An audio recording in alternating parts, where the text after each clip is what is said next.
Who is that? Moses, Oh, Moses. Marie. And I asked you to tell me if you could hear me, and you're just quiet. Okay, so we'll continue from where we left in the last class.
So in the last class, I gave you the derivation using accurate analysis of the Gilbert's multiplier cell.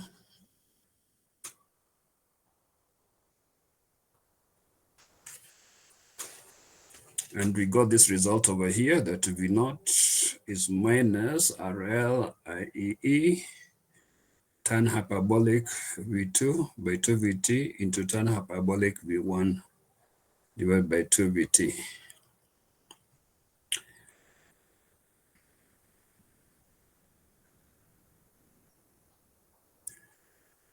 So this takes into account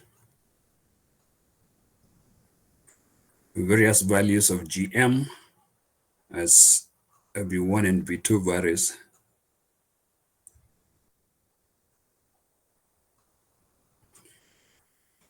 And therefore equation 25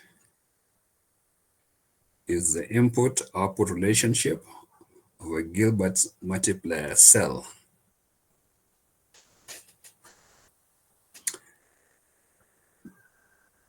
Now, equation 25 has three applications. So I've said here that the practical application of equation 25 can be divided into three categories dependent on the magnitude of V1 and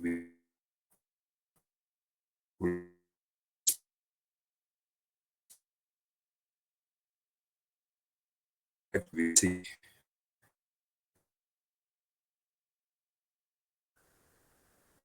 Remember, VT is only 26 millivolts.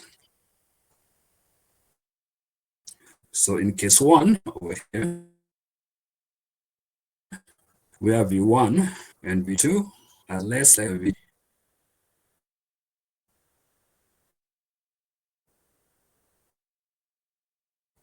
Implies the what in the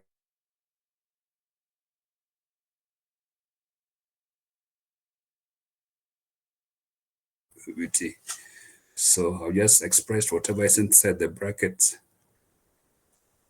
Here I've started whatever is inside the second brackets. Anyway, these two tan hyperbolics can be interchanged. I could have just put the tan hyperbolic of V1 first, then tan hyperbolic of V2 second.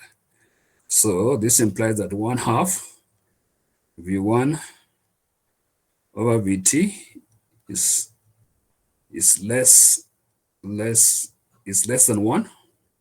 And also in the second bracket, 1/2 V2 by Vt is less than 1. So if in these cases, in the first case, this applies, then from the series expansion of tan hyperbolic x,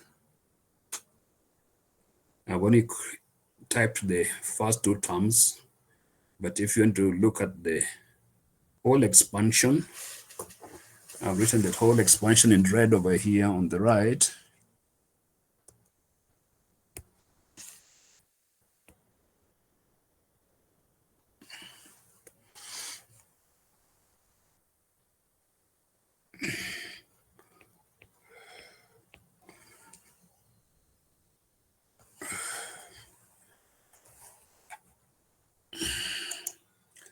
So for your maths in first year, when you're doing the power series, the complete expansion is tan hyperbolic x is x minus x cubed over 3 plus 2x to the power 5 over 15 minus 17x to the power 7 over 375, etc.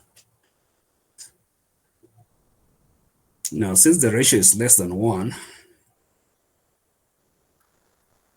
any higher term, even starting from the cubed term, would be almost 0.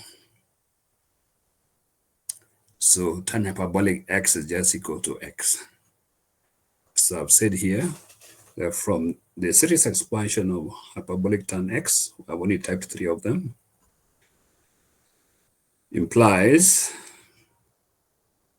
the tan hyperbolic x is just approximately equal to x, means this side is just approximately equal to this term over here.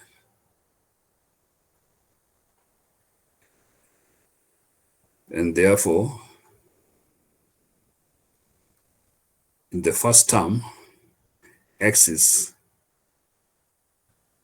this 1/2 v1 divided by vt, and the other, you can call it x, or you can use a new variable and say tan hyperbolic y is equal to y. So it's the second term over here. So v naught, we substitute equation 25 in equation 25 with tan hyperbolic x equal to x, and tan hyperbolic, or the second variable, with the v1 equals to x, then we get that v naught is just, I'll plug the minus term over here, but can be understood because minus just means that the output is inverted. But for completeness, maybe you can just put it there. It's minus RL IEE 1/2 V2 by VT times 1/2 V1 by VT, which can be written as K V1 V2.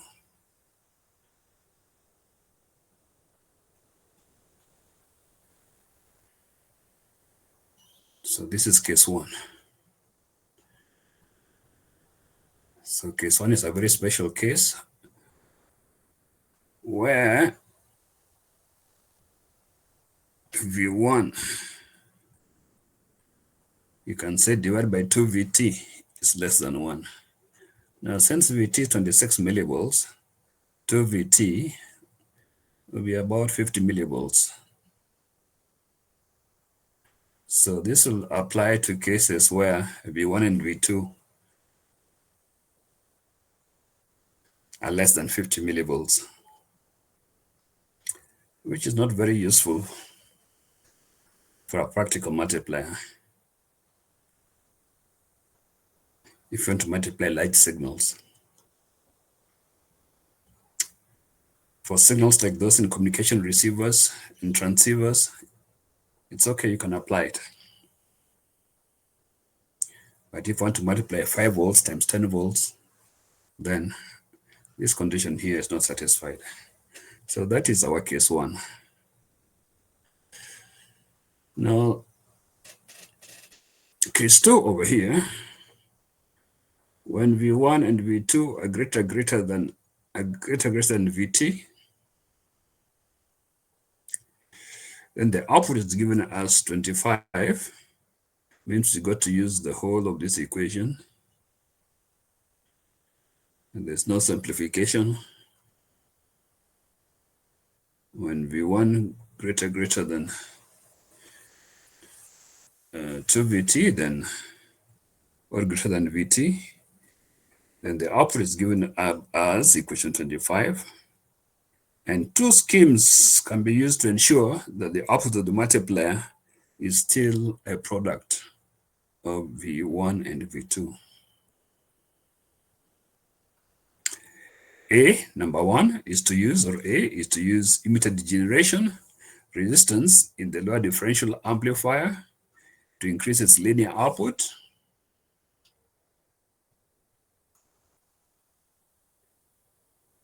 And B is that we can introduce a nonlinearity that predistorts the signals V1 and V2 to compensate for the hyperbolic tangent transfer function as given below. So in most practical multipliers or multiplier IC, this is actually the scheme that we normally use. We introduce a nonlinearity that predistorts the inputs to signal V1 and V2 to compensate for the hyperbolic tangent transfer function as shown below. So this is the scheme that we use.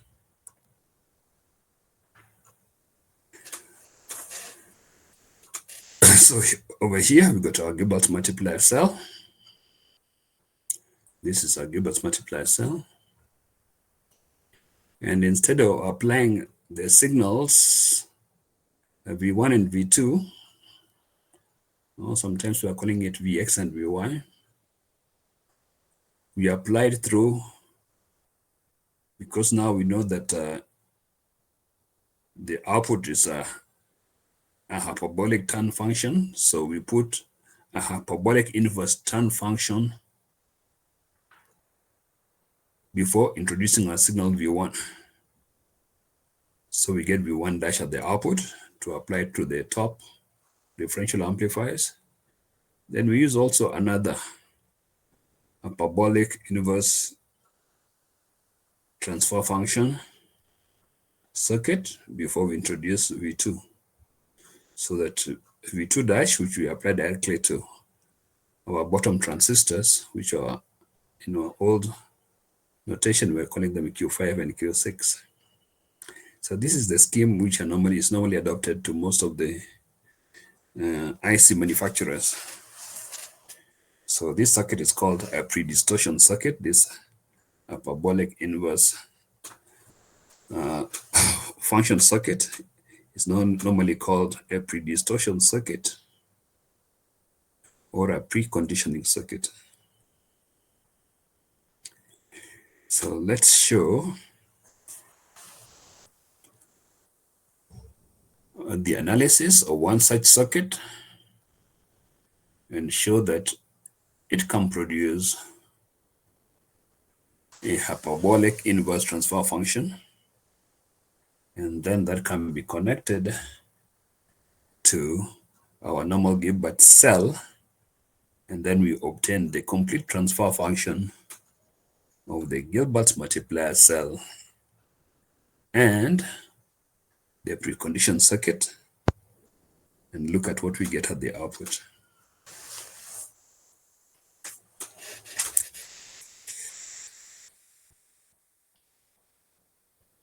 So I've said over here that if you're able to do this by introducing this hyperbolic inverse transfer function before applying it to the Gilbert multiplier cell, then we are able to extend the range of the signals V1 and V2 to be plus minus 10 volts, to be plus minus 10 volts. So let's show such a circuit. So this is one way of implementing a predistortion circuit or a preconditioning circuit. So you got a normal differential amplifier whose loads are 2 transistors. So this is a preconditioning circuit. So with a transistor, if you connect the collector to the base, essentially what you have is just the diode of the base emitter junction. So this circuit can be simplified to the next circuit here. So to analyze it, we'll analyze it using this circuit over here. So these 2 circuits are equivalent.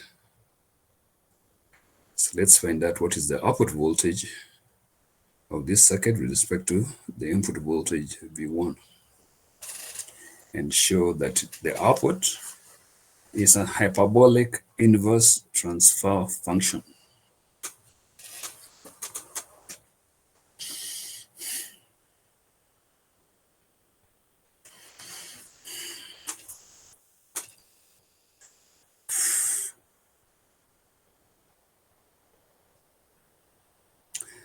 So the first step is to obtain the current to voltage relationships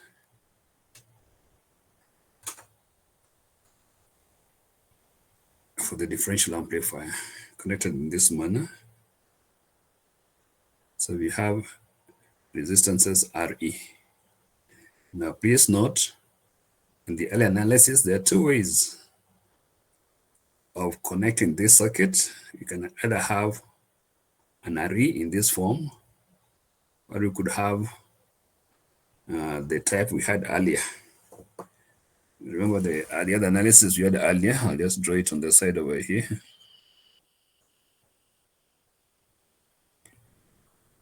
The principle can prevent more linearity.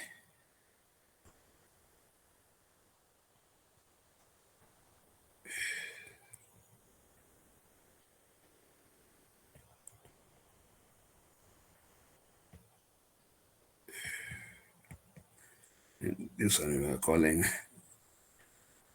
RE, R1, R2. But to save us,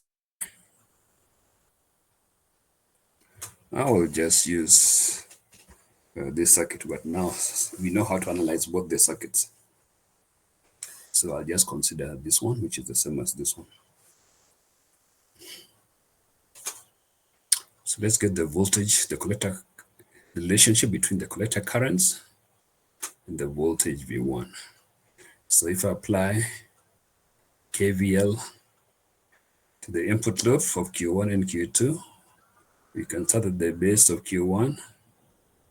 So we'll fall minus VB1 minus I1. So I1 is the transistor to the left, or Q1.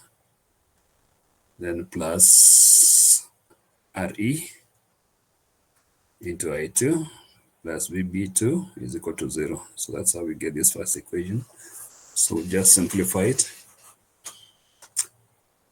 So I'll make V1 the subject.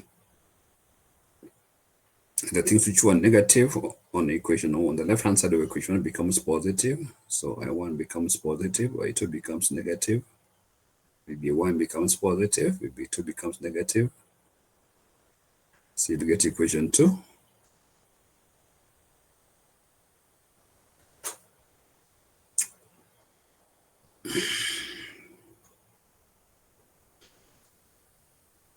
So this term over here, I1 minus I2 RE, I'll put it over here. And VB1 and VB2, we know how to express it. I want to go to first principles. We've done it many times. So VBE1 is just, in general, it's neta VT, but I'm using neta equals to 1. So it's just VT, natural log I1 over I01, minus VB2 is VT, natural log I2, I02. So if you simplify, you combine these natural logs,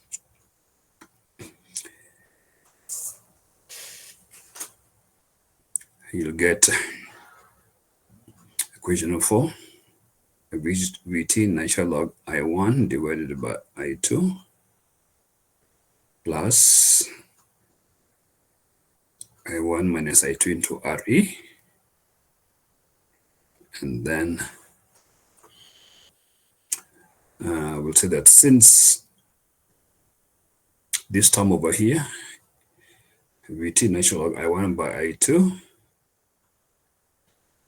since the currents I1 and I2 are not very different from one another, and this term I1 minus I2 is normally quite large, especially if R is large, then we can write equation 4 as approximately equal to V1 is equal to I1 minus I2 into Re. And therefore, if we make the currents the subject, so equation 5, if we divide the right-hand side, left-hand side with the Re, and then make I1 and I2 the subject, then we'll get I1 minus I2 is equal to V1 divided by Re. So this is one relationship of the currents. I1 minus I2 is equal to V1 divided by Re. Now at the emitter of Q1 and Q2, I1 plus I2 should always be equal to the constant current, which is IT. So we'll have two equations which must be true at all times. The first one is equation 6, and the second one is I1 plus I2 always equal to IT.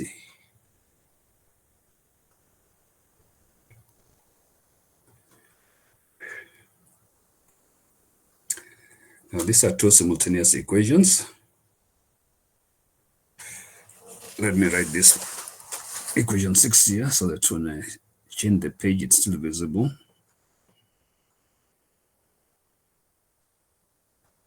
So I1 minus I6. Oh, why am I getting I6? I1 minus I2 is equal to V1 over Ra. So this is our equation 6. Okay, so now I can move my page.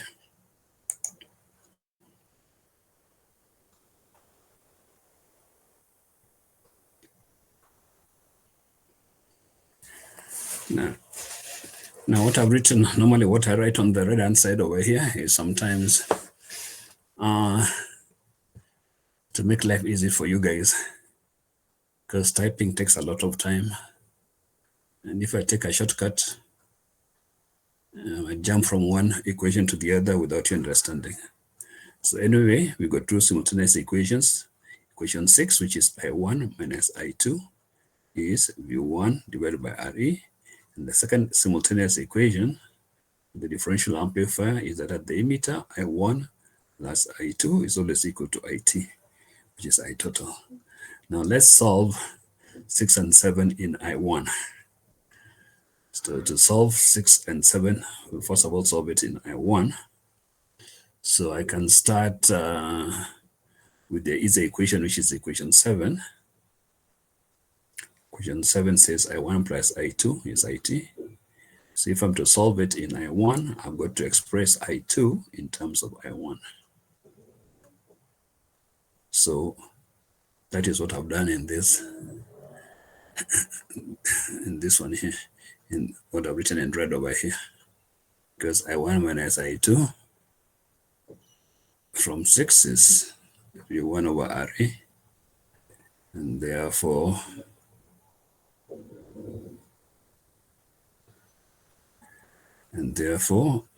I get I1 minus I2. Sorry, I1 minus V1 over Ra is I2. So if I substitute I2 for I1 minus V1 over Re in this part of 7,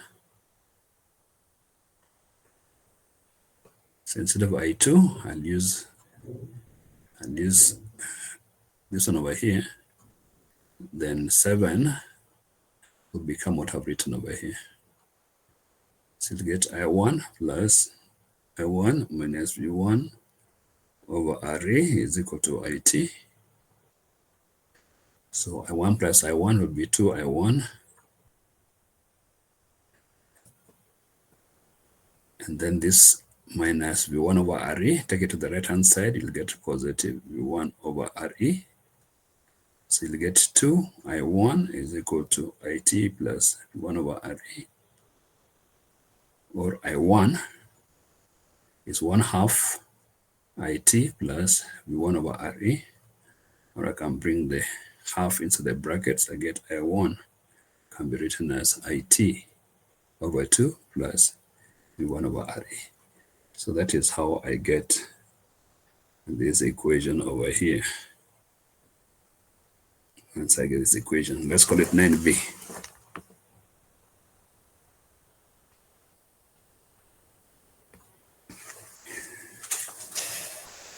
So I've gotten I1 in terms of V1 and IT. So similarly, I can solve, say, for 7 in I2. So equation 7, I'll have to express I1 from this top equation over here, 6, in terms of I2. I've done it down over here. It's just very simple. So you'll get I2 is also IT over 2 minus V1 over RE. So that is how I get equation 12.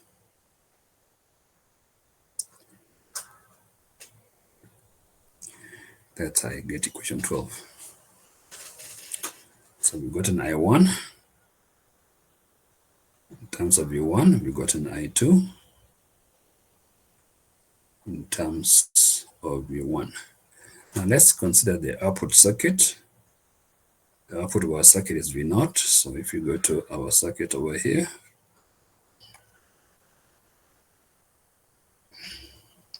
so if this is VCC, let's call this one VCC.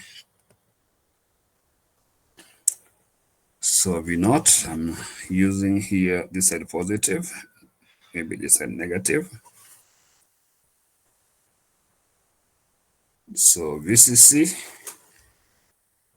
minus the drop across diode D1, which you call it, normally call it VF1, minus VCC minus the drop across diode D2 should give us V0. So let's go to our equations. So I've said here, considering V0. So V0 is VCC minus the drop across the diode, which was to the left, minus VCC minus the drop across there to the right, should give us V0. So I've written where VD1 and VD2 are the voltages across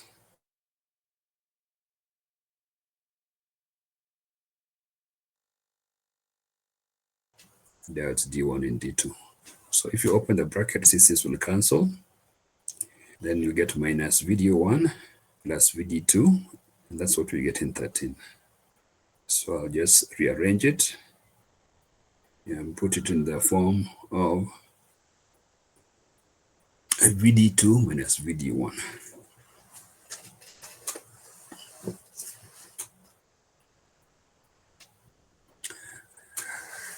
So that is our output voltage.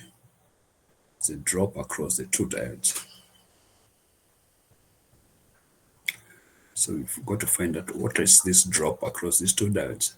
Now for a diode, for our first diode, ID1 is I01 e to the VF1, that's the forward voltage across the diode, divided by neta Vt, but for simplicity, I'm taking neta to be 1 minus 1 And this can be approximated as I naught 1 e to the VF1 over VT.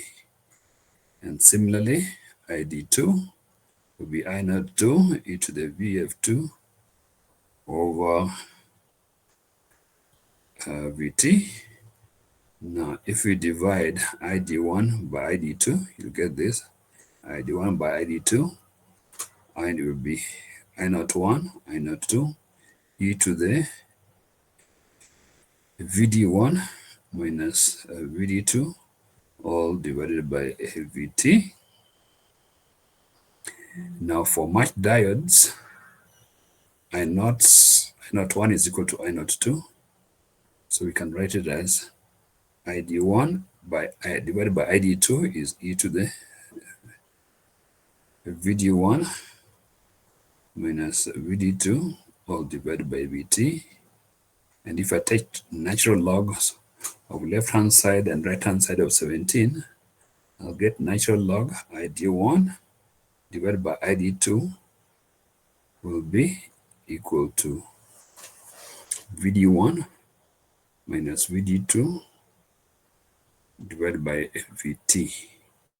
And therefore, VD1 minus VD2, I just multiply left-hand side of 18 and right-hand side of 18 by VT. So you'll get VD1 minus VD2 is VT, natural log I1 divided by I2.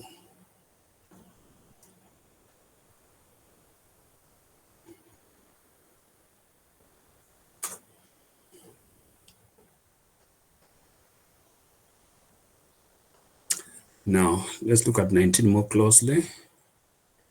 Equation 19 is VD1 minus VD2. VD1 minus VD2 is VT, natural log I1 over I2. But from equation 14 here, V0, our output voltage is actually VD2 minus VD1.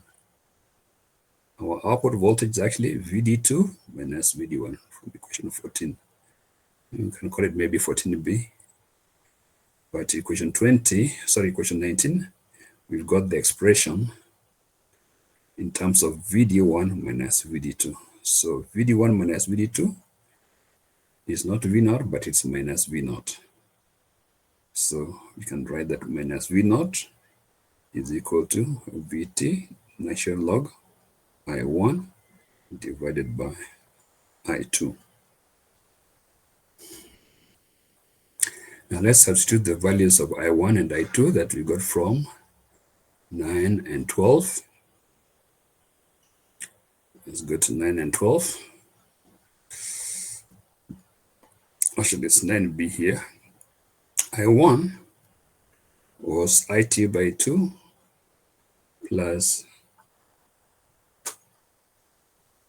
V1 divided by 2 RE, and I2 is IT by 2 minus V1 by 2 RE. So let's substitute this in our output equation. So equation 20 is our output equation. Minus V0 is VT, natural log I1 divided by I2, but I2 from 9 and 12, I1 was IT by 2 plus V1 divided by 2 RE, and I2 was IT by 2 minus V1 by 2 RE. Now to make life easy for us, I'm going to use the substitution and let IT by 2 equal to I0. And let 1 over 2 RE equal to be K. Let it be equal to K. Then we can write 21 as minus V0 is equal to VT natural log IT by 2 is I0, and 1 over 2 RE is equal to K. So you get in the numerator with natural log, you just KV1. In the denominator, is I naught minus k v1. So in the numerator, the natural log is I naught plus k v1, which is this part over here with the substitution. The bottom part is this one, is I naught minus k v1. So now we got to simplify 22. Now to simplify 22, we'll use the identity that tan hyperbolic x is equal to 1/2 natural log of 1 plus x divided by 1 minus x.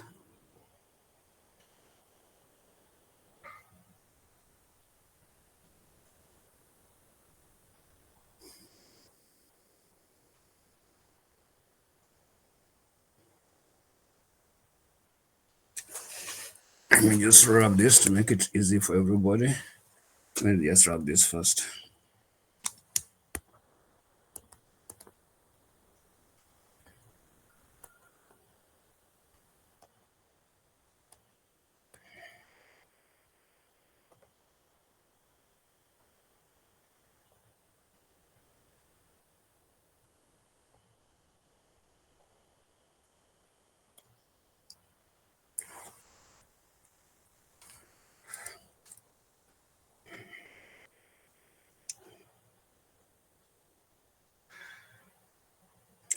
So I'll just start from 22 over here. I'll just write 22 again to show you what I'm doing. So from 22, we got minus v naught is equal to vt natural log I naught plus kv1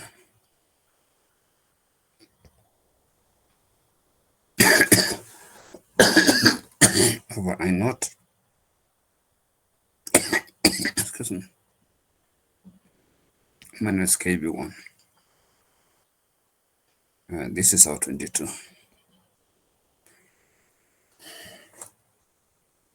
And I said to simplify it, we are going to use the identity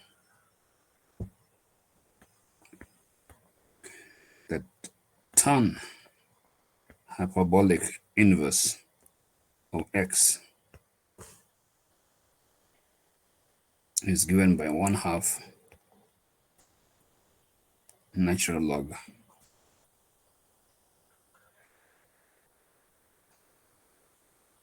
1 plus x, excuse me, over 1 minus x.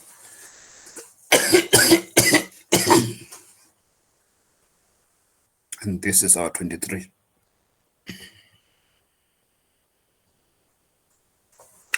So that means to simplify 22, we got to express whatever is there in the inside the square brackets of the natural log to be similar to that of equation 23. So we can say from equation 23, we can say from 23,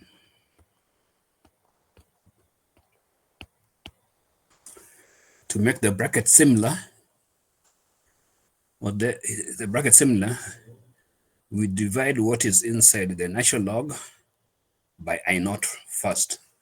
So from 23, sorry, from 23,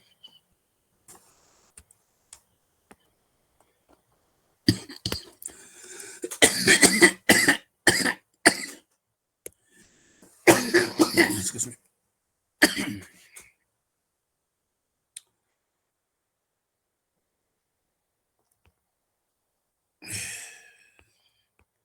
So for 23, we can write that minus v naught because we want to make it similar to, sorry, from 22. Let's make the brackets, what is inside the square brackets, to be similar to that of the identity. So we get minus v naught is equal to vt natural log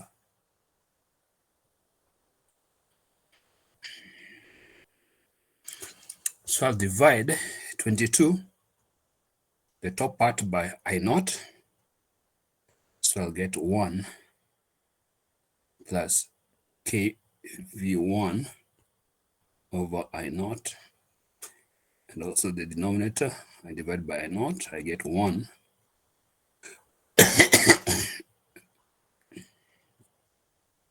So minus.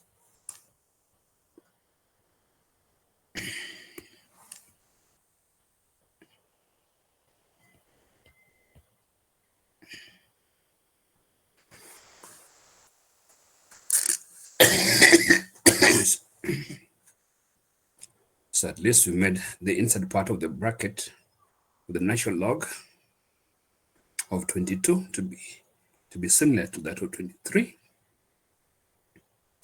And then the next thing we do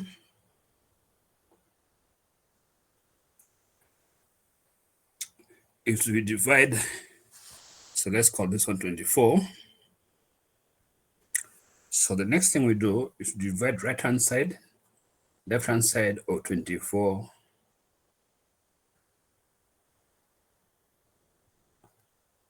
by VT. So since I don't have space, I'll do it in 2 steps. So for example, if I divide left-hand side, right-hand side of 24 by VT, then I'll get minus V naught. Oh, let me just do it. So I'll get minus V naught over VT is equal to natural log. I'll just put a small square bracket over there. So the outside VT will cancel. So we'll call this 25.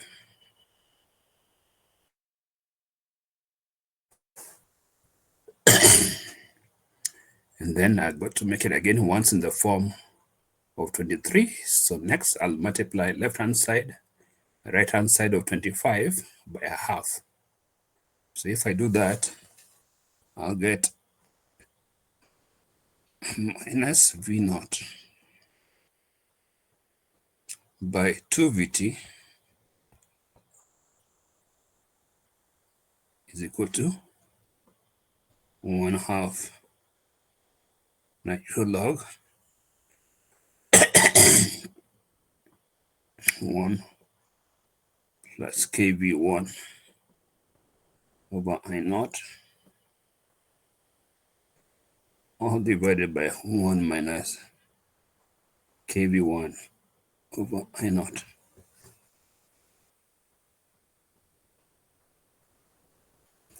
So now if you look at 26 over there and compare it with 23, you can see the two forms are the same. So in 23, the right-hand side of 23, we have 1/2 natural log 1 plus x, 1 minus x. In 26, the right-hand side, we got 1/2 natural log 1 plus kv1 by I naught, 1 minus kv1 by I naught. And therefore, the right-hand side of 26 is simply what?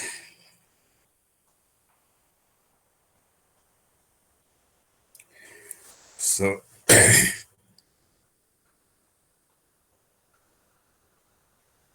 so what is the right-hand side of 26? So this will just be equal to tan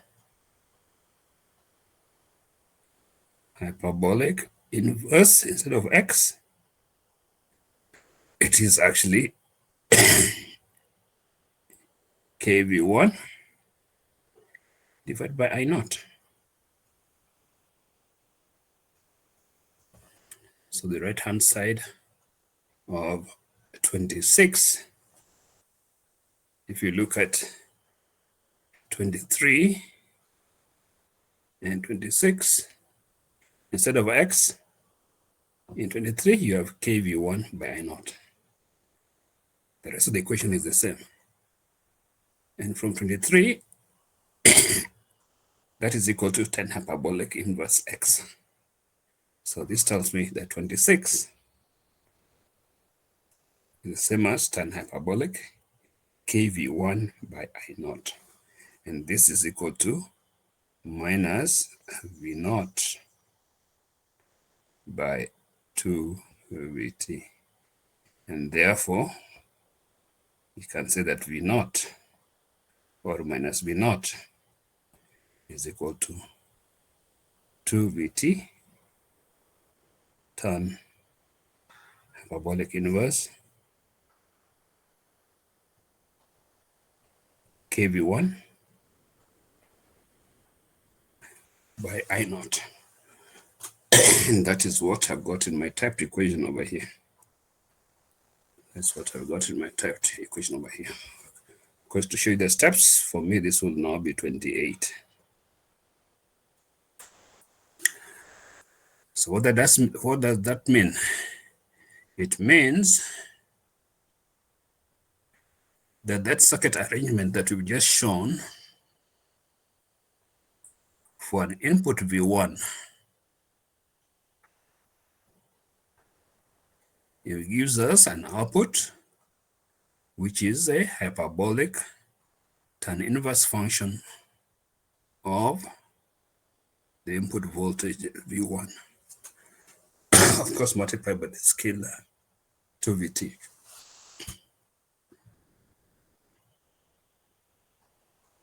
So in red, I've done it for you step by step.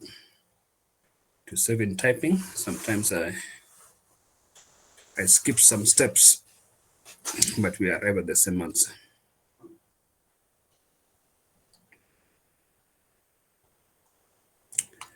So let's put this in a diagram form.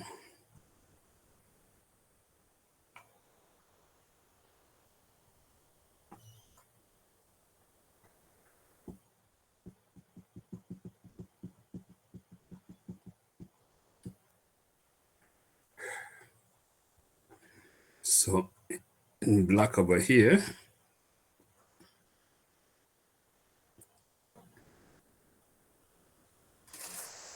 maybe to remove some confusion, let me rub this top one first.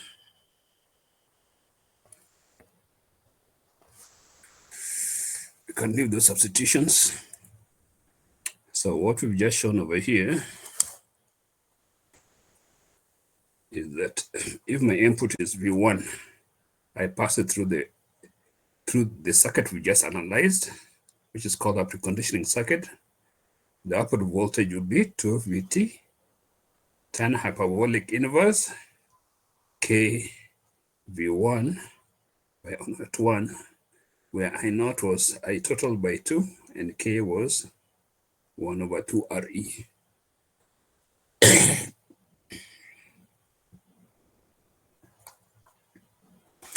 Now, in our Gilbert's multiplier, let's go back.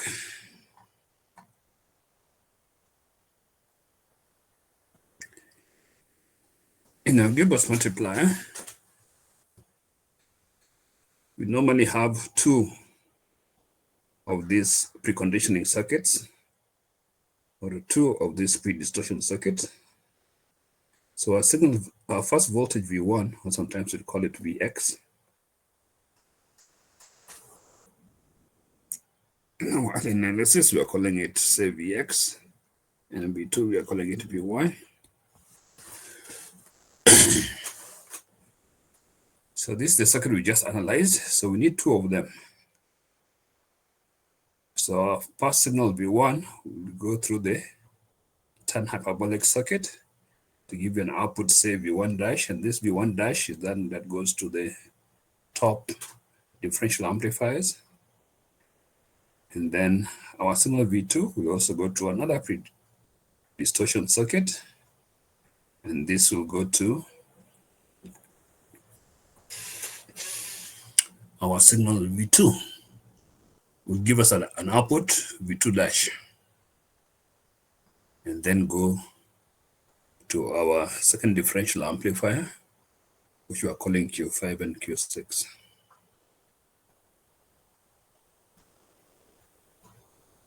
So now let's get the overall response of this circuit. So if we apply this pre-distortion circuit to a circuit where the emitters of the differential amplifiers are zero, as shown over here, then let's see what we get at the output.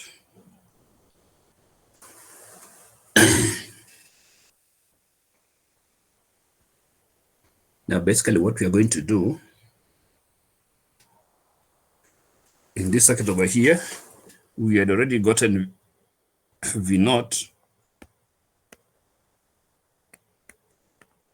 as a function of, old nomenclature. We are calling the input voltage here V1.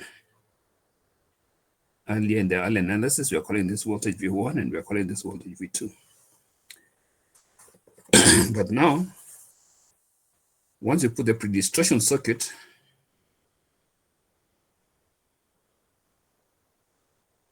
I'll call the voltage to the pre-distortion circuit V1 and the voltage at the output of a pre-distortion circuit as V1 dash. Similarly, for the bottom differential amplifier, V2 will be actually our second voltage. We put it through the pre-distortion circuit and we get V2 dash. So V2 dash will be like our V2 in our original analysis.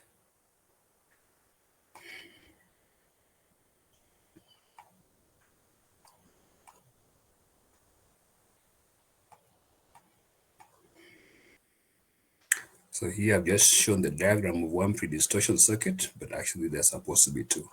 That is why earlier on I drawn a square on top over here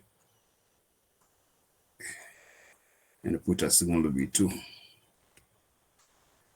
And the output of the V2 will be 2 VT tan hyperbolic inverse into K V2 over I naught.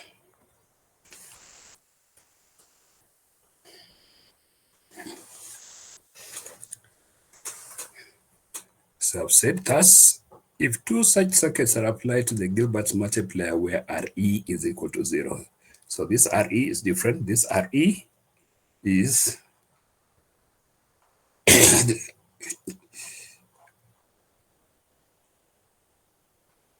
this RE is different from this RE of the Gilbert multiplier.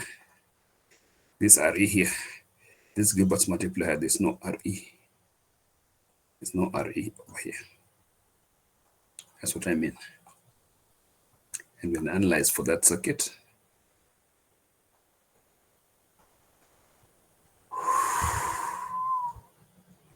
Okay, so thus, if two such circuits, so these are the two circuits. This is the first this is the second preconditioning amplifier. This is also a preconditioning amplifier. So I've said thus, if two such circuits are applied to a Gilbert multiplier cell where R is equal to 0, the result will be as follows. Now, this was the output without the preconditioning circuit. This is the output we analyzed earlier, is that V naught. I've left the minus sign, okay.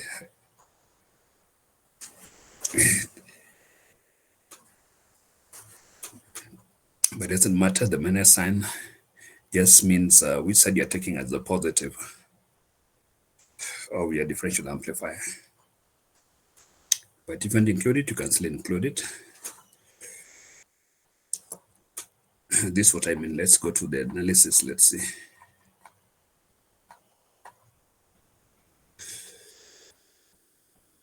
This is what I mean. This is the result we analyzed.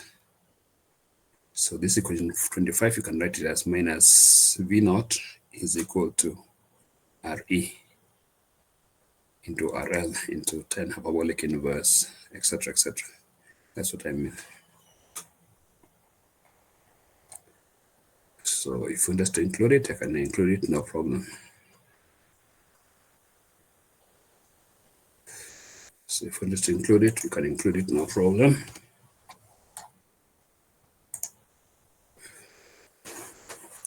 So this was the result for early analysis. Minus V naught is RL into IEE, then hyperbolic inverse V2 divided by 2 VT, V1 into 2 VT.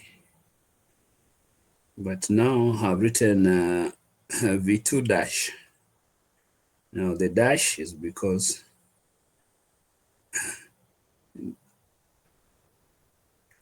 the whole of this voltage here, I'm considering the output, this one to be, sorry.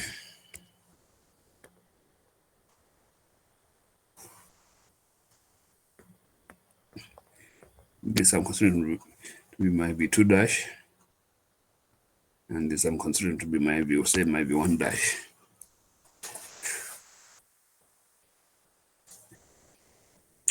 Let me put the minus sign here again.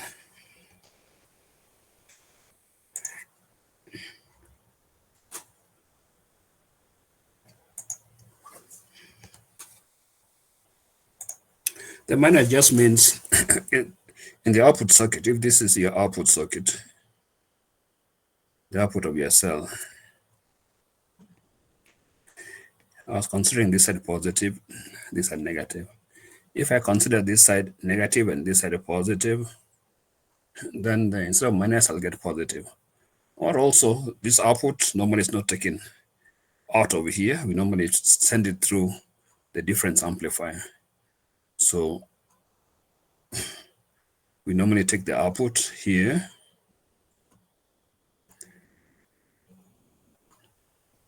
and we send it through the difference amplifier.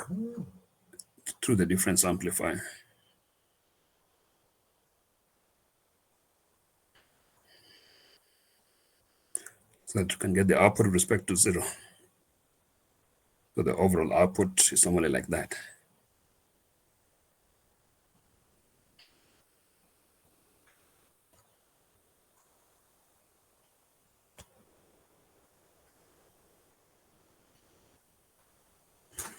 So if I interchange these two inputs to my difference amplifier, it still becomes positive. Or you can take the output through an inverter, analog inverter, and you still get it in terms of positive. But anyway, let's continue. So equation 26 was our initial derivation for Gilbert's multiplier cell with R equal to 0. But now, instead of this V2, this was our old V2, I'll call it V2 dash. Here we had our old V1, but now I'll call it V1 dash. Now for V2 dash, I'll substitute it for this equation over here. And for V1 dash, I'll substitute it for this equation. So that is what I've done over here. So to get, let's call this one 27. I don't know what's happening to my pen today.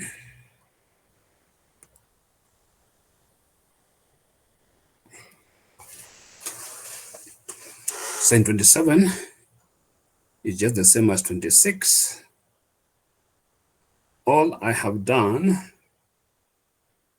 is to substitute for V2 dash to be equal to this, and V1 dash to be equal to this over here.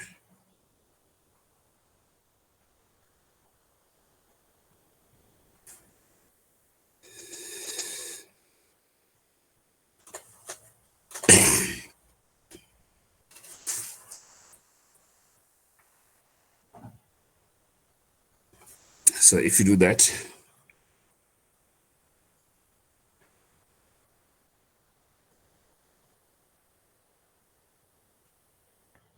actually there are two inner brackets. So if you simplify that, let's start with the first tan hyperbolic tan, the 2vt outside here, which is this 2vt here, will cancel with the 2vt over here.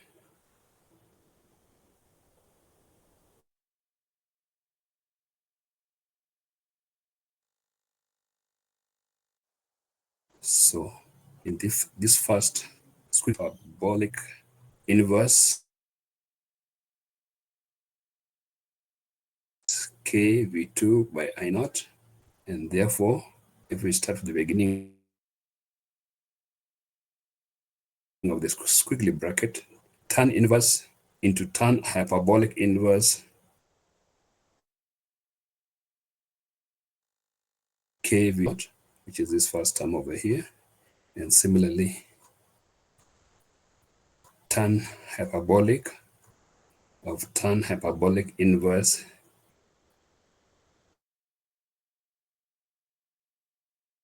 kv1 by I naught will just be kv1 by I naught. So you get this term over here.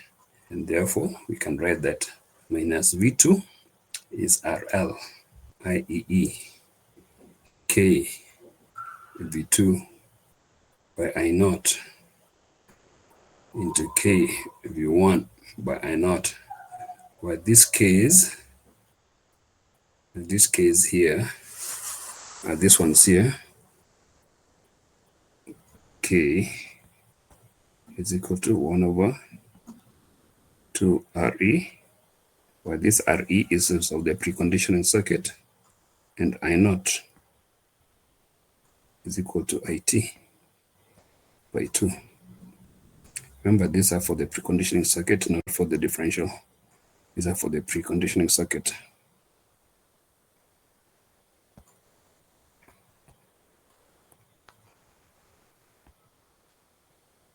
These are for the preconditioning circuit. Those REs are for the preconditioning circuits. Those ITs are for the preconditioning circuit. So once again, we've shown that if you use a preconditioning circuit, the output voltage, if I call this equation 28, is still a multiplication of the two voltages, V1 and V2, but now we have a much, much larger dynamic range. So V1 and V2 can take maybe plus minus 10 volts in this case now. So what are some of the applications in summary? Yeah, I'll just summarize the applications again. Analog multiplications, which has got lots of applications. Analog multiplication, I talked a bit earlier, and analog computers, in frequency translation, which are given as the second point, double sideband modulators and demodulators, product detectors. This is very useful in FM.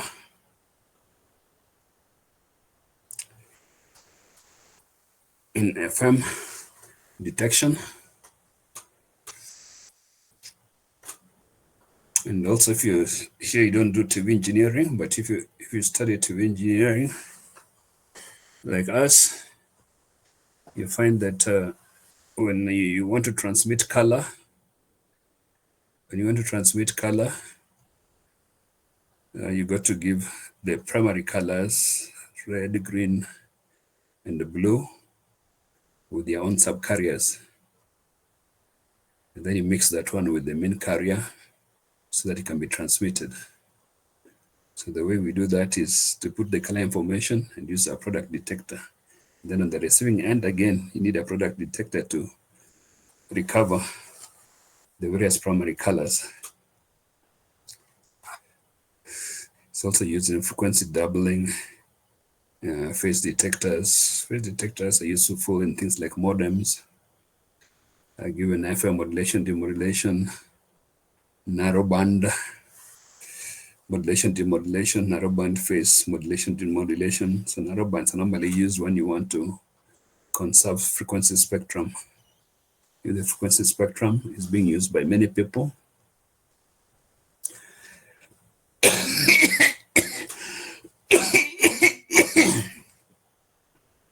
then you got to restrict people to a narrow band. That's what most governments do so that they can get more money by selling the bandwidth. And then number 10 is analog division. Analog division is what I've given over here. This is a circuit to perform division.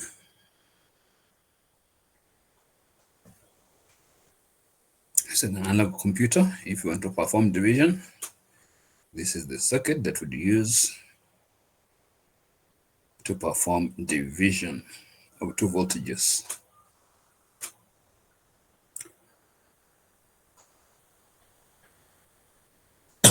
So let's do this one.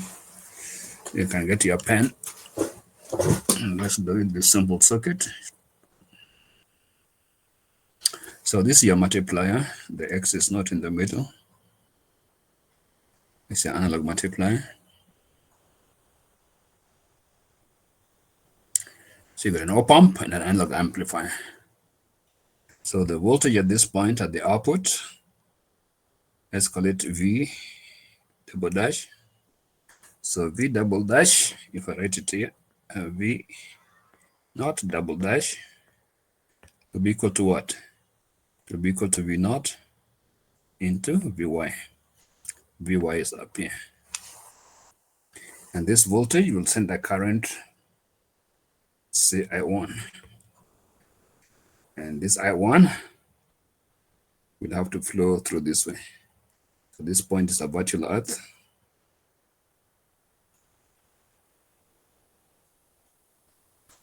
So we can say that L1 will be equal to what?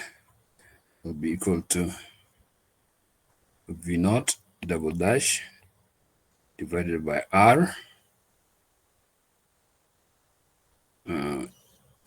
which is this R, this first R over here. Let's call it R1 just to distinguish the two R's. Then later on we'll substitute the true values. So I1 will be simply V naught double dash divided by R1, or this will just be V naught Vy divided by R1. So if you call this equation 1, call this equation 2. Now let's get Vz. Now if a current is flowing through R2, so it means this must be positive, this must be negative.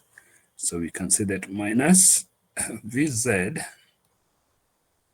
will be equal to I1 into R2.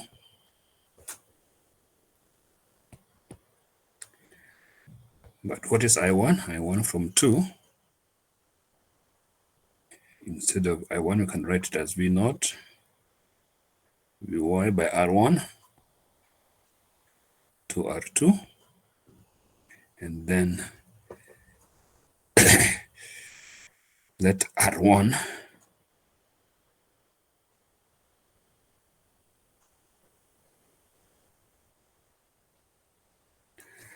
so if R2 is just R1 and is equal to R, then we write that minus Vz is equal to V naught Vy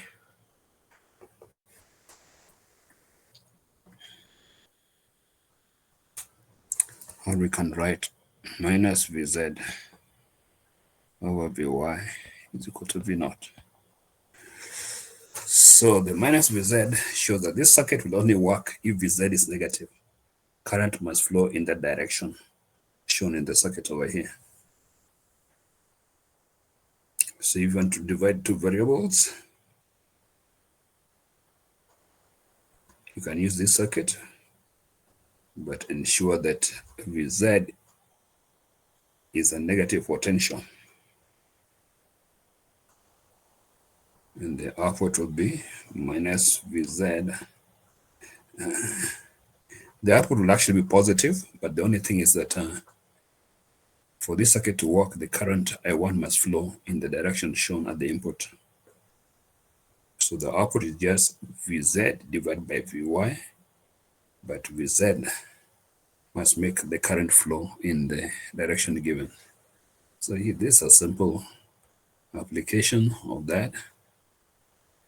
There's also a similar circuit here. It's called a square rooter, also using analog computation. So the principle is just the same. The only thing is that the multiplier, the two inputs Vx and Vy of the multiplier are connected to the output.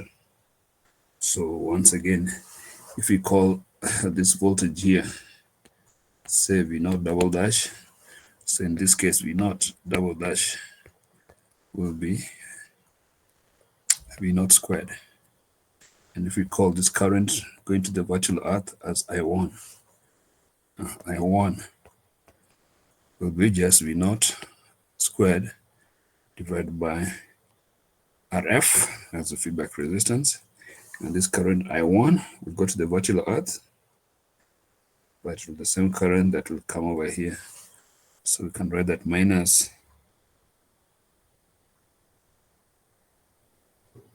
Vz equal to I1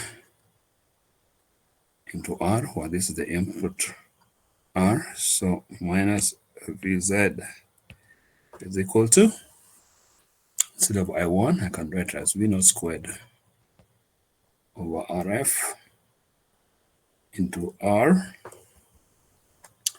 And this tells me if R is equal to Rf, if we design R is equal to Rf, then we get minus Vz is equal to V0 squared, or V0 squared is equal to root of minus Vz.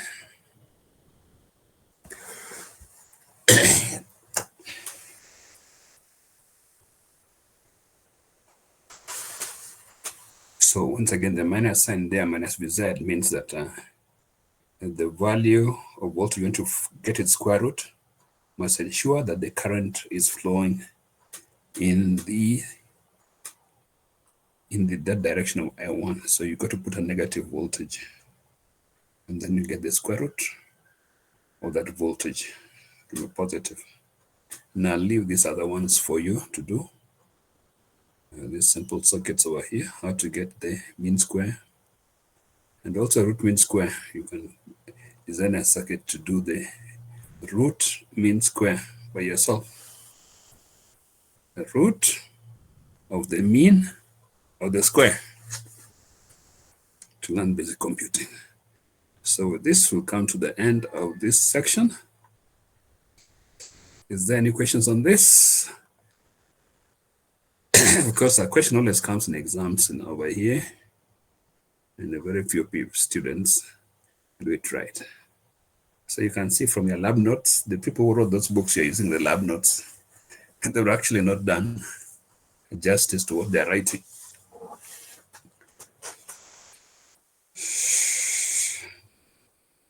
So any questions on this? Now let's look at some of the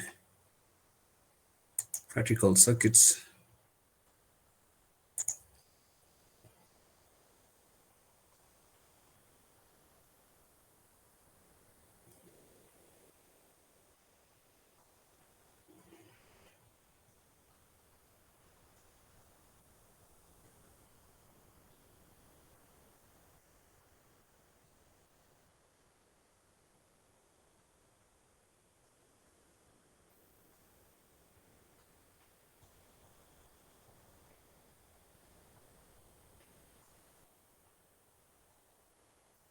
Let's start with this MC4195.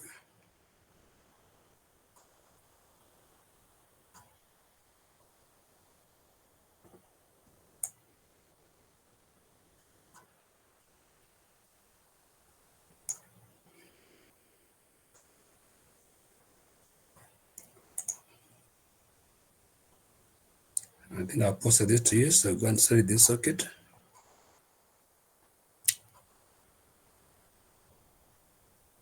I gave this circuit and all the students got stranded.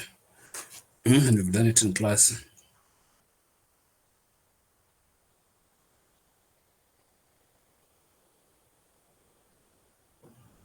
So you can see with this MC1495, pin number 2 and 14, we'll go to this difference amplifier, then another amplifier to invert it.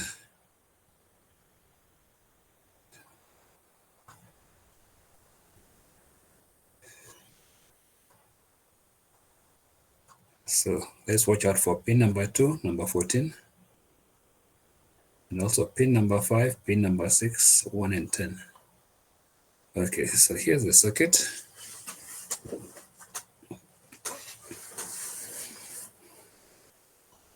So you can see pin number 2, pin number 14. Here, pin number 2, pin number 14. So this is the output of our Gilbert's multiplier. So it must mean that pin number 2, this one, sorry, let me move it down a bit. So pin number 2 must go to VCC. Pin number 14 must go to VCC. So this will be RL. This will be RL.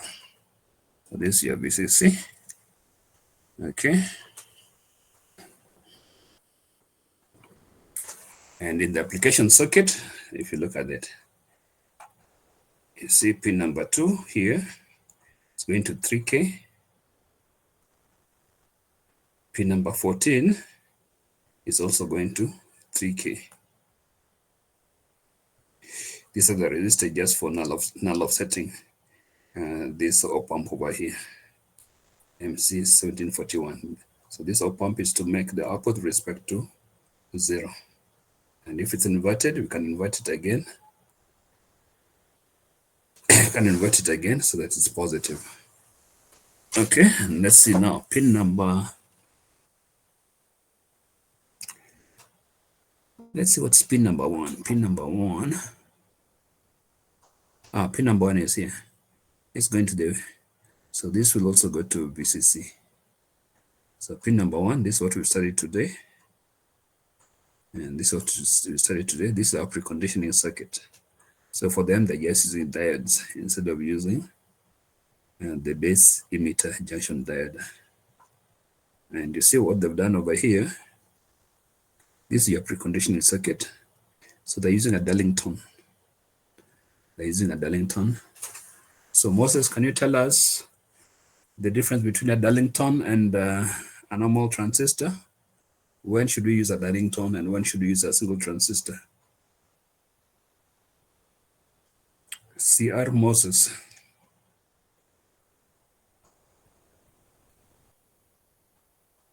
Moses, are you in class?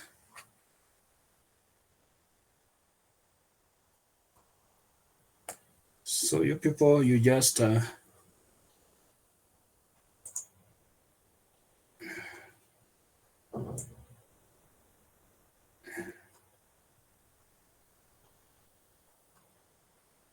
Yes, I am in class.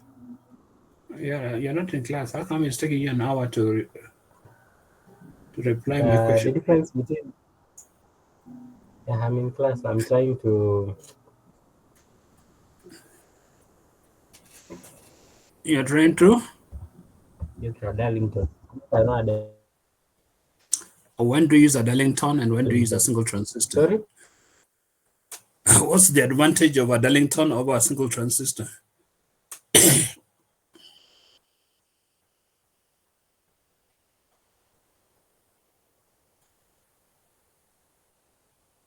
Okay, anybody, just switch on your mic and tell the class. I don't like those people who SMS me and tell me that they want answers to questions, and when they're in class, they don't ask us the question. When do you use a Darlington? And when do you use a single transistor?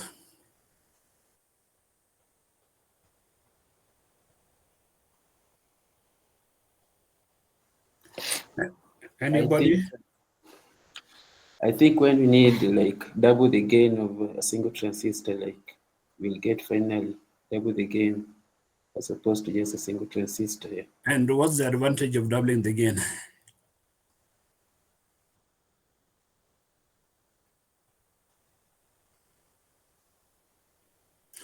For example, look at this circuit. If I was to draw a simple circuit like this at the corner here, one transistor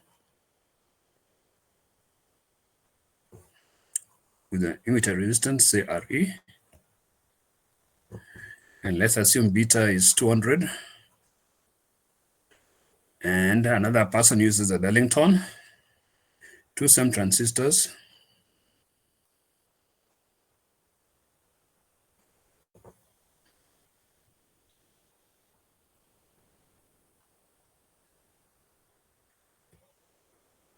So what's the approximate input impedance of these two circuits?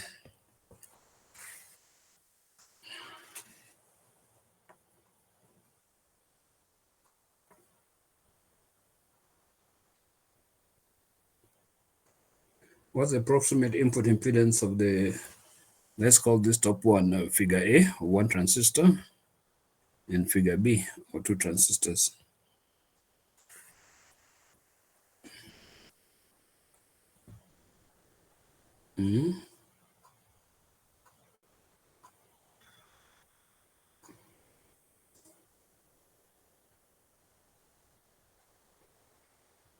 Anybody?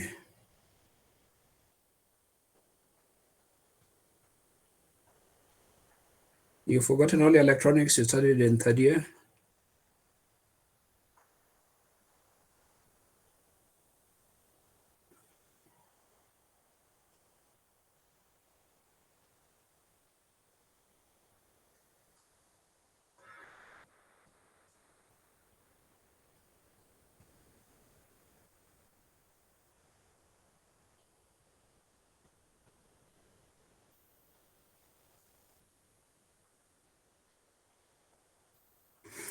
If you are to apply KVL to this loop, what will you get?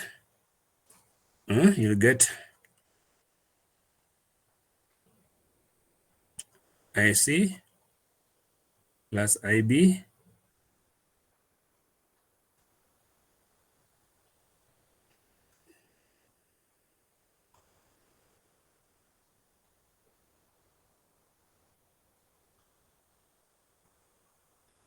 into RA plus VB should be equal to Vin. So we don't waste time. The input resistance here is approximately beta plus 1 into Re. The input resistance in this other one will be approximately beta plus 1, I'll call it beta double dash plus 1 into Re, while this beta double dash is beta 1, beta 2 into Re. So the input resistance of the second circuit is beta times more than that of the first circuit. So if you don't want to load a source, you got to have a high input impedance. One way of getting high input impedance, if you're using BJT transistors, is to use a Darlington, because the gain is more. Therefore, the base current for the same amount of collector current would be many times less. Okay, the other way is just to use a MOSFET input or an FET input. So there are actually some circuits with the FET input. All right. So I think I asked this question in exam. It will come in your CAT also. And only about 2 people. Everybody struggled. They only analyze the Gilbert's multiplier cell. They didn't even do the preconditioning circuit. Okay. So in this case here, Q1 and Q2. Q1 is a Darlington, Q2 is a Darlington. This is to ensure that the input impedance is quite high, because we don't want to load the voltage. This could be the voltage Vx that in this case is Vy, the voltage Vy that we want to put, want it be loaded as little as possible. So the input circuit must have a high impedance. All right, so let's see. Pin number 1 should also go to VCC. So let's see in the application circuit. Pin number 1, where's pin number 1? Pin number 1 here is going through 3K to VCC, which is 15 volts. So in this circuit, this is plus 15 volts. And this one will go to, was that 3K or did I read 3.3K? 15 volts. There's no 3K resistor, but I know there's a 3.3K resistor. Or 3K resistor, it's 3K. Okay, then you got a capacitor for filtering the power supply. Okay, another question is,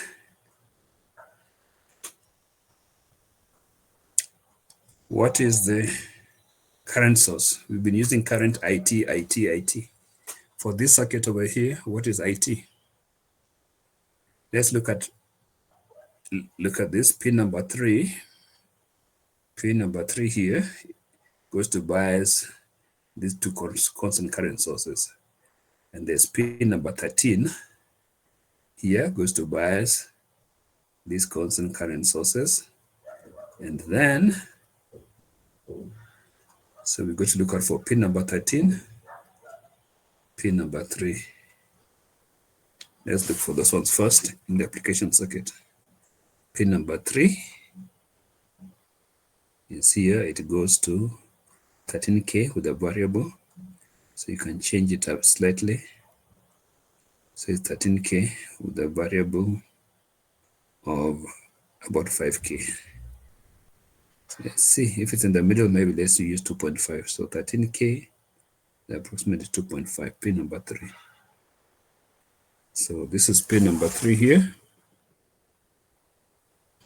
So it will go to the 0 volts.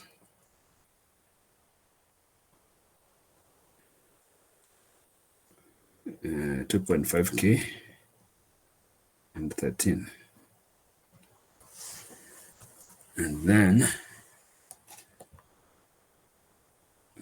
which is the other one? Now my pin number 13. Application circuit, pin number 13, 12K. So actually it looks like this variable will be approximately 1K. Because pin number 13 goes to 12K. So I'll just draw it here. So this one goes to 0 volts and 12K. So this is your 0 volts.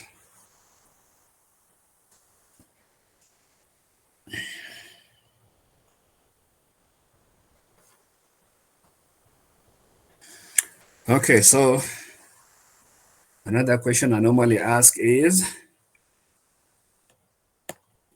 find the quiescent currents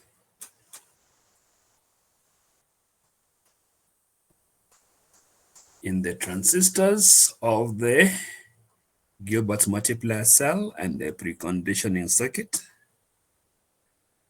for the following circuit. So this is the following circuit. So it means that first of all, you got to find the current through the current sources. So for the preconditioning circuit,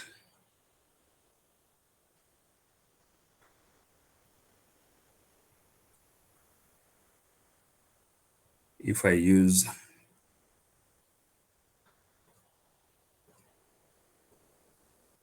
to make life easy, let's remove this 2.5K because let's move that 2.5K and just leave it as 13. So can somebody do for me?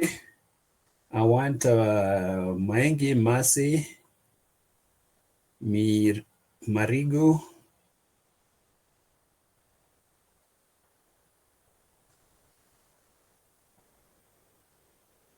to find for me the current IT of the preconditioning circuit. And then I want to Chiang, Dalvin, and Ochor Samuel, and Odari Leon to find for me IT of the transistors of the Gilbert multiplier cell.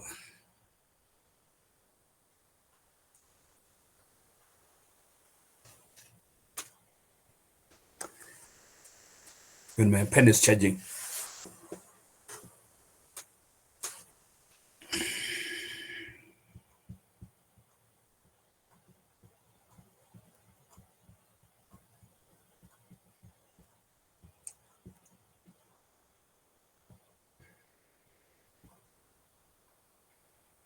These are actually the circuits you should be doing in fifth year, not that strange thing I saw you people do.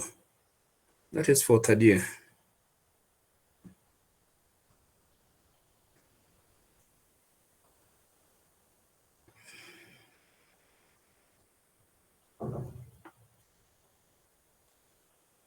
So if you are ready, Ochor, Samuel, you can tell me.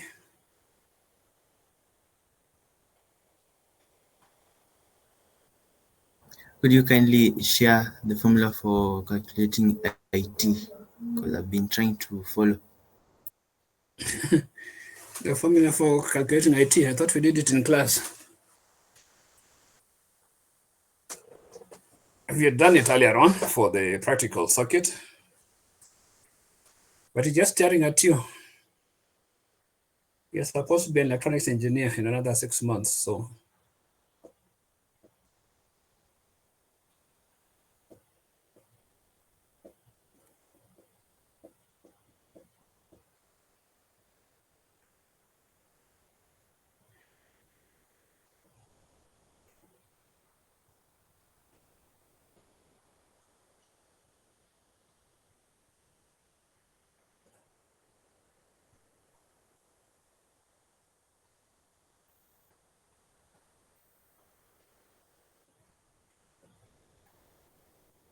You should have finished. The gentleman who was supposed to give us the results for the IT of the preconditioning circuit.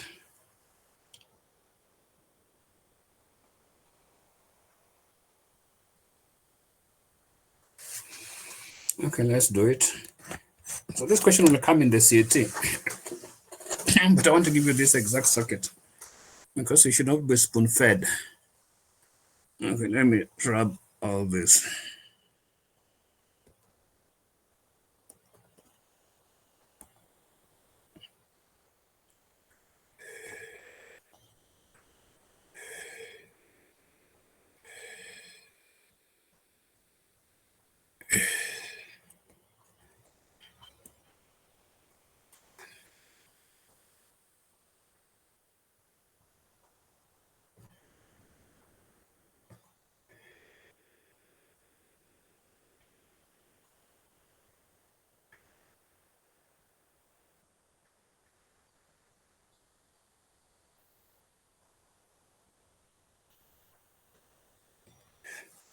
So let's give these transistors or the constant current source numbers which are not here.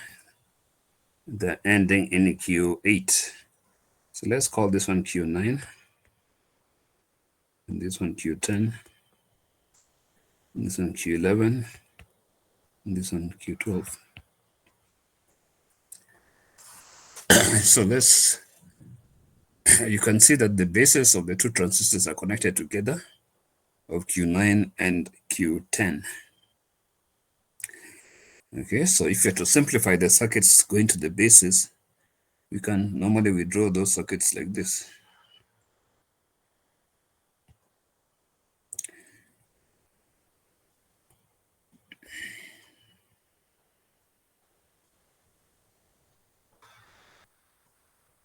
So pin number 7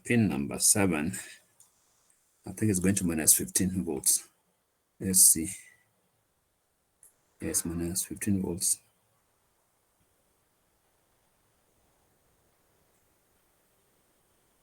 Pin number 7. It's here. Minus 15 volts. And this is minus 15 volts. So let's assume that this is our this is our Q9. This is our Q10.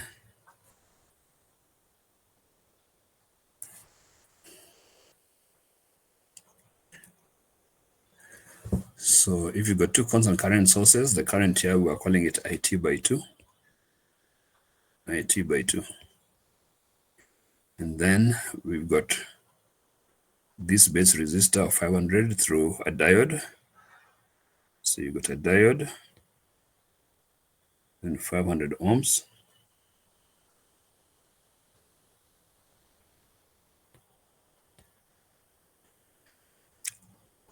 So this diode here is this one. And then it goes through the 13K to 0 volts. So I'll just put the 13K here. I'll ignore the tuning resistor there of 2.5K. And this goes to 0 volts. So this is the emitters also 500. And this is 500. So that's for Q9 and Q10.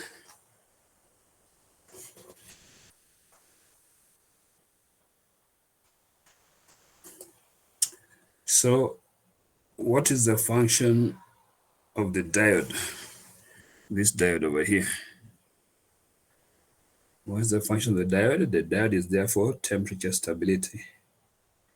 When the chip gets warm, the forward voltage across the diode decreases.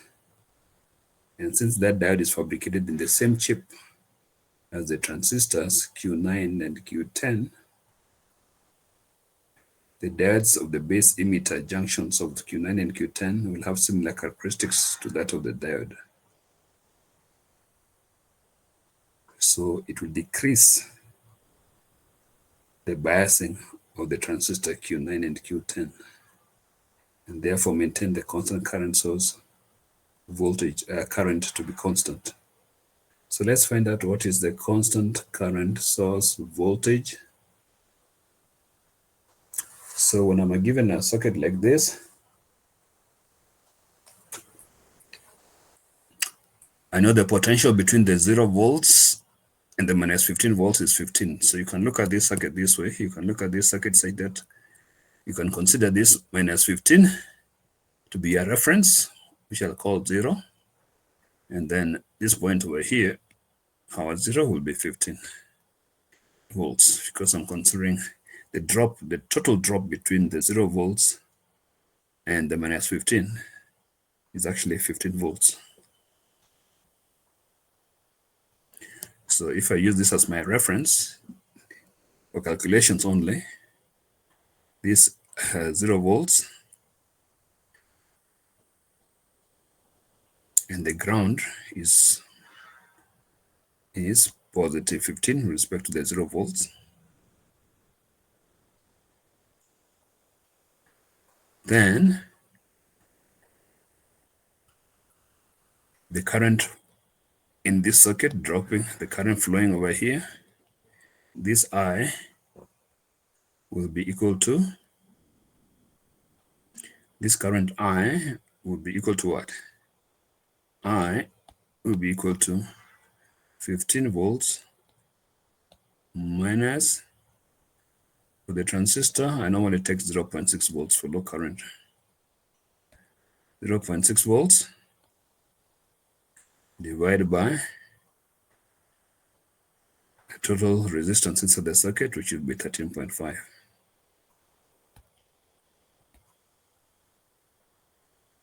$500K plus 13. So this will be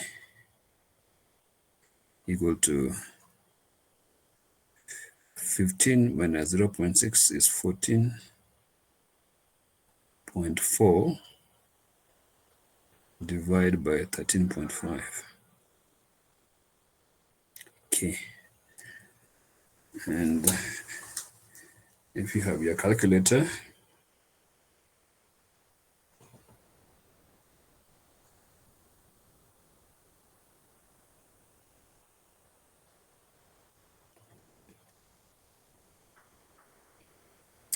you'll get 0.9. How come? Should be more than that. 14.4 divide 13.5. Yeah, it's 1.06.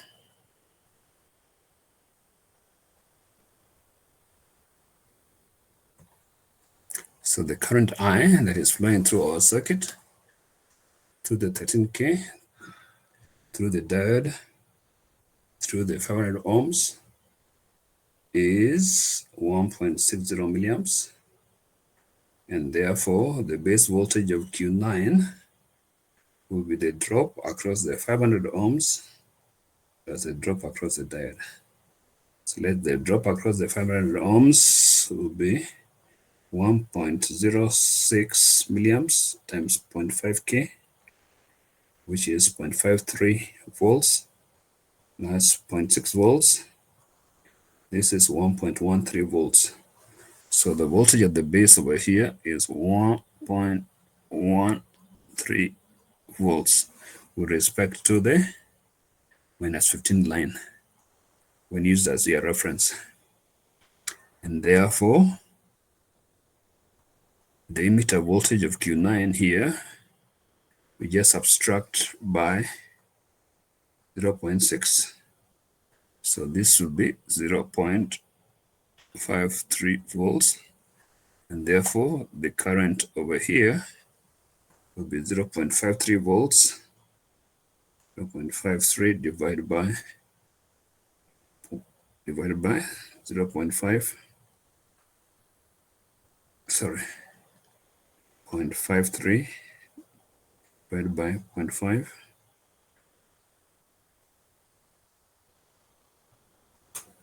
My calculator is doing something wrong. 1.06. So the current passing through here is 1.06. And this will be the same current that is passing here, 1.06 milliamps.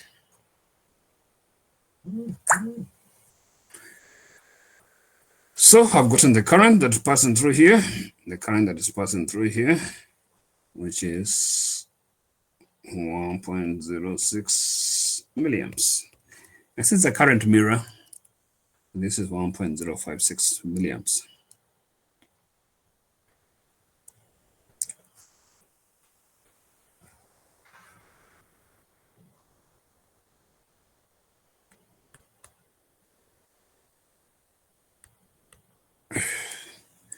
Now, if you look at Q12, Q11 and Q12, and the current that is passing through, if we call this current here, let's call this current I2. The circuit is identical to the earlier one. The only difference is that the resistance has changed. So it should be 15 volts minus 0.6 volts divided by 12.5K. So the current passing I2 is 1.152.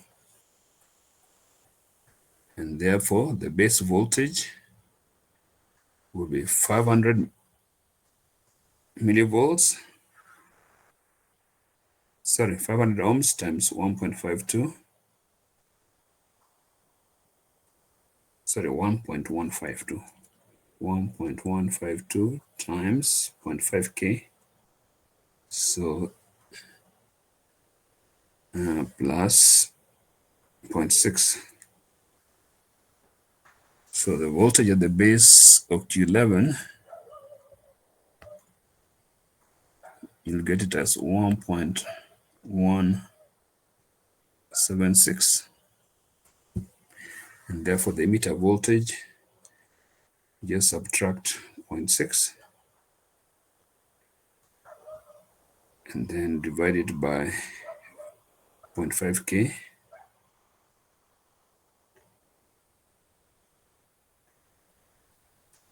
And so you'll get an emitter current over here, which is identical to this one here, which is 1.152 milliamps. So we've gotten the currents, which we are calling IT by 2, because this design is slightly different from the one we just analyzed, because we don't have one constant current source, but we've got two constant current sources for the differential amplifiers. But we've analyzed this circuit, because if you look at the preconditioning circuit, pin 5 and pin 6, this one here, pin 5 and pin 6, is where we are told to connect an external resistor, pin 5, pin 6. And also for the Gilbert multiplier cell, pin 10 and pin 11, we connect that resistor, which we are calling RX in our early analysis. So let's find out what these resistors are. Pin 5 and pin 6 and pin 10 and 11. So here's the application circuit. Pin 5 and pin 6, they're here, 27K. And those pin 10,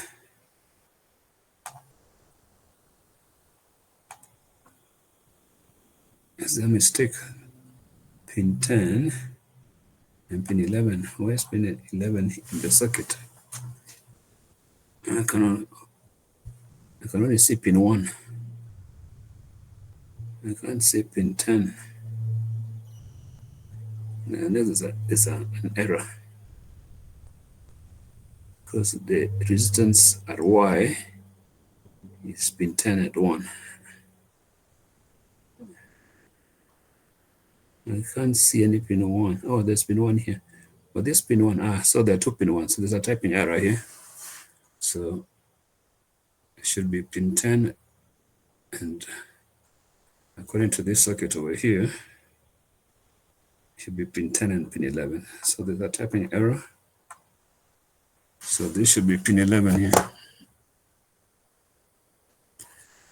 So 7.5K and 27K. So in this circuit, this is 27K,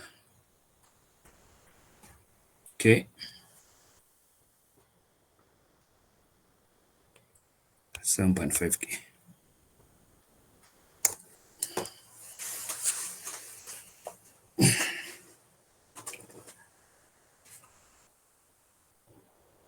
So any questions on this so far? So I asked this in the last year's exam question, and the students were just beating around the bush. Some of them are deriving for me the first Gilbert multiplier cell, which is very approximate. And when I ask them to get for me the currents through the preconditioning circuit, the current through the Gilbert multiplier cell, everybody was stranded. So I have done it for you. So if you go back to the Gilbert's multiplier, so the current on the left-hand side here and here, all of them will be 1.06 milliamps. That's without any current. And the current through the emitters of Q5, Q6, and Q7, Q8 of the Gilbert's multiplier cell, the currents at the emitters is the same as the currents coming through here. And each of these currents will be, what did I get it as? 1.152. So each of these currents over here is 1.152 milliamps. And RL, I think, was 3K. So the quiescent drop from 15 volts will be 3K times 1.52. So when there's no signal, a current will flow this RL, and RL is 3K for this circuit. And the quiescent current is 1.152 on the Gilbert's multiplier cell. So from 15 volts, we drop 3K because RL is 3K times 1.152. So that's how we do it. So let's go to another Gilbert's multiplier cell. This one is for, I think this is on semi, MNC1496. Yeah, this is on semi. So it's a linear 4-quadrant multiplier. So they tell you the advantages over here, its linearity, etc. And then the technical specs. Okay, let's look at another one.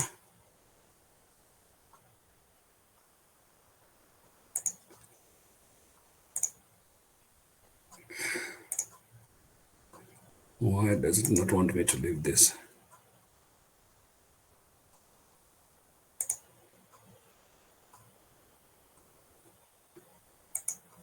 Well, it gets it advertising. So let's look for another multiplier. And this is also on semi, but I think it's the same one, but a slightly different version. Let's check it.